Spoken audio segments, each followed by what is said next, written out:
राजा हो, रंक हो, चोर हो या कोई साहूकार, एक बात को लेकर सभी एक समान चिंतित दिखाई देते हैं, और वो है संतान का भविष्य।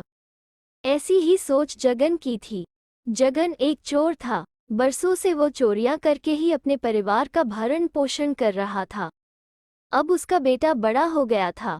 परिवार का खर्च दिन पर दिन बढ़ता ही जा रहा था। चोरी के धंधे में ऐसा नहीं होता कि रोजाना दांव लग ही जाए।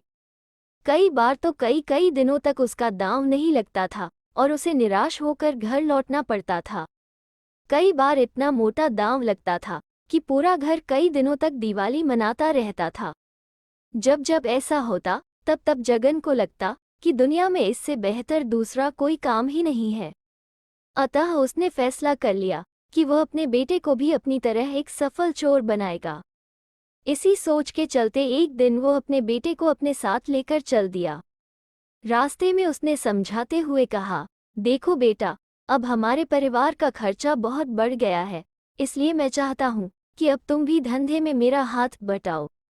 अगर तुमने सही तरीके से मेरे काम को सीख लिया तो हमारी कमाई तो बढ़ेगी ही और घर में खुशहाली भी आएगी।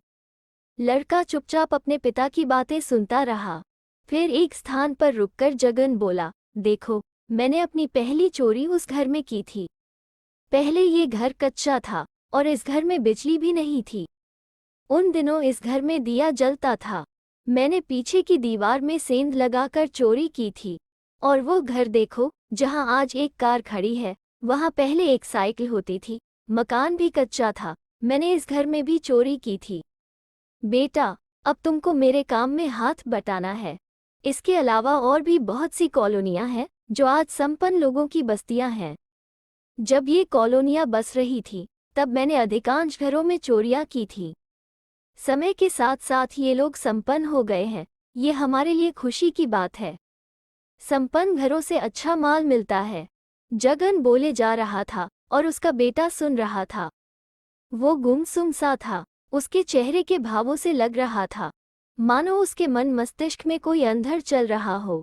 जगन उसे इसी प्रकार कई कॉलोनियों में घुमाकर वापस अपने घर की ओर चल दिया। रास्ते भर वो उसे अपनी सफल चोरियों की दास्तान सुनाता रहा, लेकिन लड़का जैसे वहां था ही नहीं। वो तो किसी अन्य विचारों में उलझा था। घर आकर जगन ने बेटे से कहा, बेटा, अब तुम आराम करो। कल हम काम पर चलेंगे और ईश्वर ने चाहा तो हमारा दांव भी अच्छा लगेगा। अपनी बात कहकर जब जगन जाने लगा तो लड़के ने उसे रोककर कहा, बापू। बोलो। जगन थिठका, कुछ कहना चाहते हो क्या?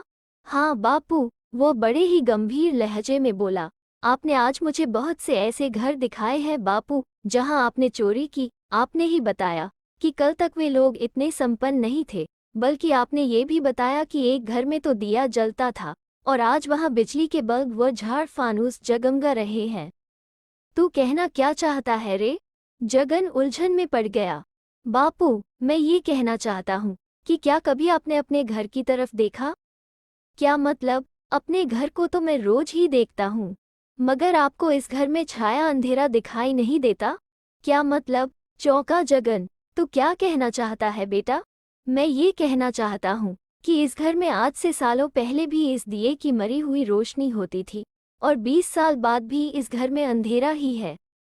जबकि जिन घरों में आपने चोरी की वहां आज दिए के बजाय बिजली के बल्ब व झाड़ फानूस जगमगा रहे हैं। हमारे घर में अंधेरा है।